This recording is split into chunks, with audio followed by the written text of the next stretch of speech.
Do you know that a fierce competition for vital resources is underway, shaping geopolitical landscape and technological advancements? Hey guys, it's your boy on Diamond. I welcome once again to this channel. Now we'll be talking about the global race for critical minerals. The strategic importance of these minerals, we will be discussing it today, revealing how nations are positioning themselves for the future.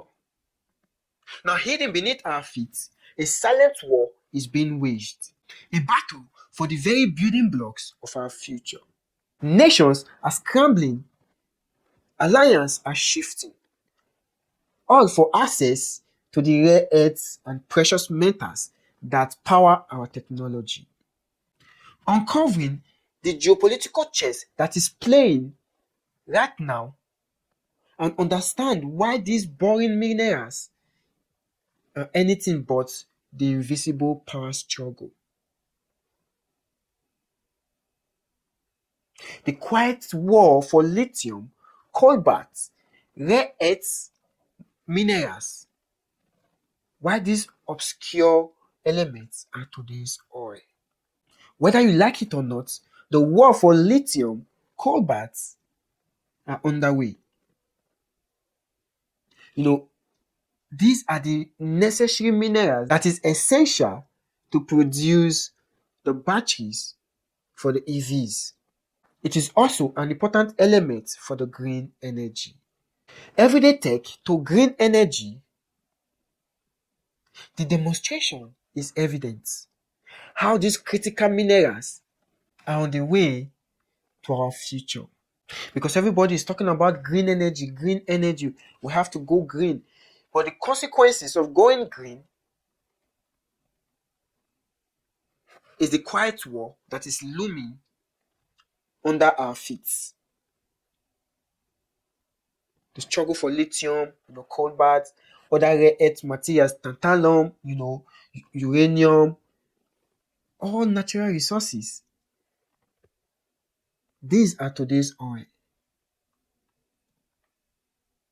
So moving to green energy, these minerals are to our current and future lives.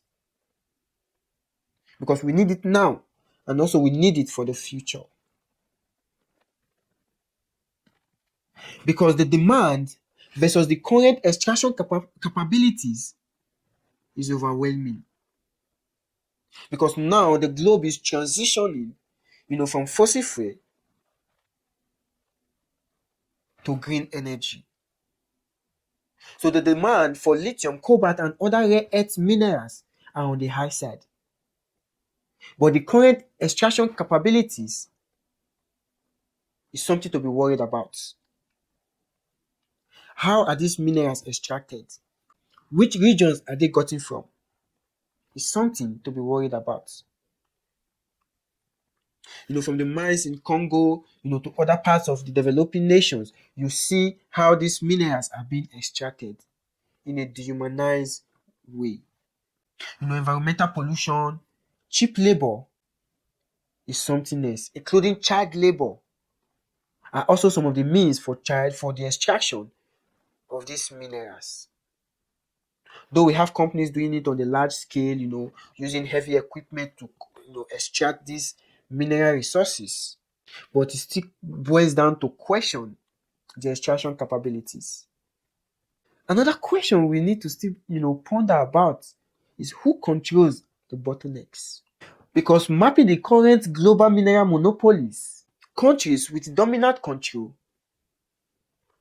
cannot be overemphasized. We have two major countries with dominant control, the United States and China. These are the two powerhouse loggerhead with each other to control the mineral resources. The United States is tracking deals with countries all for the sake of extracting these minerals. Also, China is also having deals with these countries for extraction purpose. France and the European nations are also striking these for extraction purpose. So among these giants, the question still remains who controls the bottleneck. amongst other natural resources that are in the Anglophone countries or in the Francophone countries, France is being exempted from it. Talking about the Mali, Niger, Burkina Faso, they've stopped France from extracting their natural resources or their mineral resources because France had monopoly in those regions. But now that monopoly has been cut off.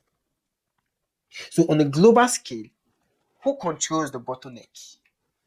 Now, resource nationalism is something that should be discussed and its increasing impact on global supply chain.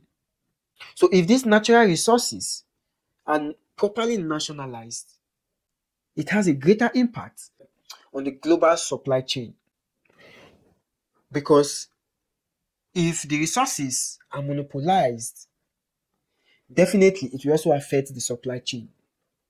But if it is nationalized, it also has an impact on the supply chain. Now, the ethical costs, of this Cold War can lead to so many, disadvantages. When you talk about environmental degradation and labor exploitation in certain mining regions, is one of the ethical costs in this practice.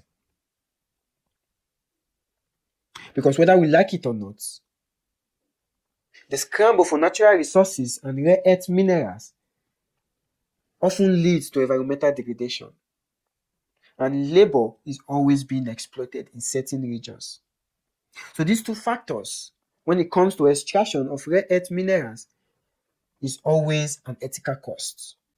So the new Cold War for resources is ongoing with specific nations, China, US, and the EU. They all have their strategic mineral initiatives. From natural gas to green energy and the resources needed to power, these infrastructures are some of the initiatives from these giants. And with all these wars going around, some countries are building influence and securing access by creating diplomacy and infrastructure projects. Countries like Niger, Mali, Burkina Faso, they are building influence and securing their natural resources from external influence, like the big players, China, US, and the EU. So while some countries are building influence and securing the access to these natural resources, some countries are being exploited.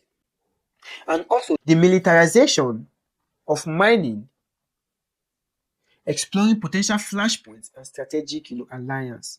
Because when mining is militarized, it creates proper checks and balance.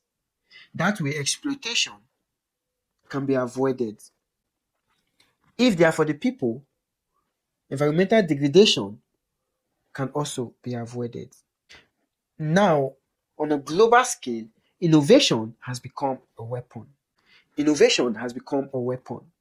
The race for alternative technologies, breakthrough battery chemistries and advanced recycling methods are what some countries are using to create technologies by recycling, used materials due to the fact that they are not able to get proper access to these rare earth natural resources. Deep sea mining and asteroid mining is something that is also being explored because the futuristic, controversial frontiers of resource acquisition. Nowadays, you see countries, exploring the sea, going for deep sea mining to get, certain natural resources that is needed to power their economy. So many countries have been involved, in deep sea mining.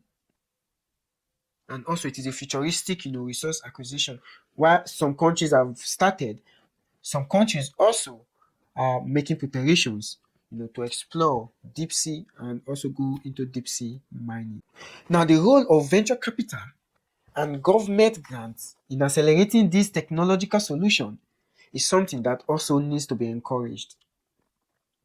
Because with government grants in place, it will accelerate, these technological solutions. Take for instance China.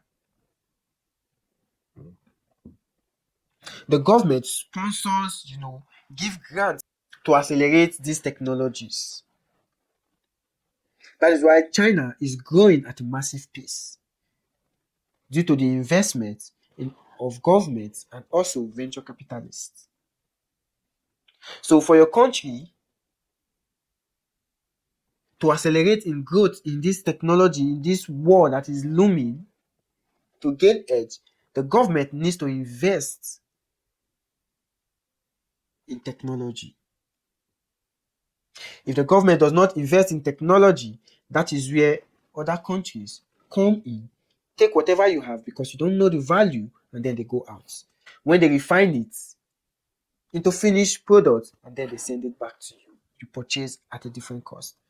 So government needs to sit up, create grants, especially for technology. China is the number one when it comes to government grants, government subsidy to push out technology. That is why Chinese EVs, when it comes to electric vehicles, are the cheapest.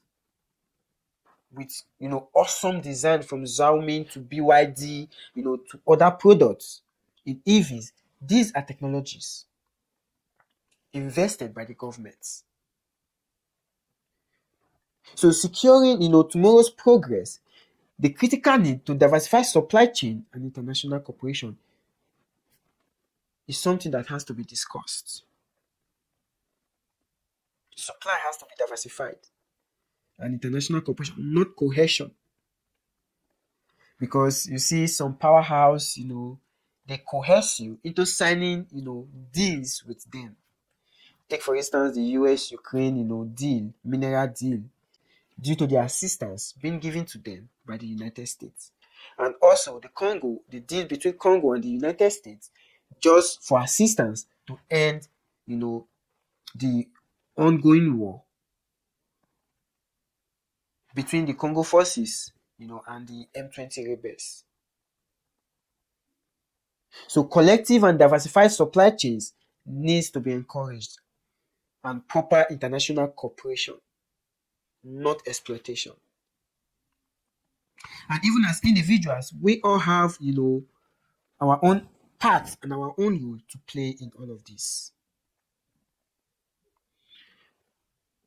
By encouraging conscious consumption and supporting sustainable practices can make a difference. Encouraging local consumption. Be conscious on your consumption of your home, produce, and supporting sustainable practices that can help boost and accelerate, these technological advancements. So it is also a call for our viewers out there, to understand and engage, with this crucial geopolitical and technological race. Because it is a race that, if not run properly, you get left behind. If your government lags behind, they get exploited. So a call for action to viewers across the globe to understand and engage in this, geopolitical and technological race. Until we meet again, it's still your boy Young Diamond. Peace.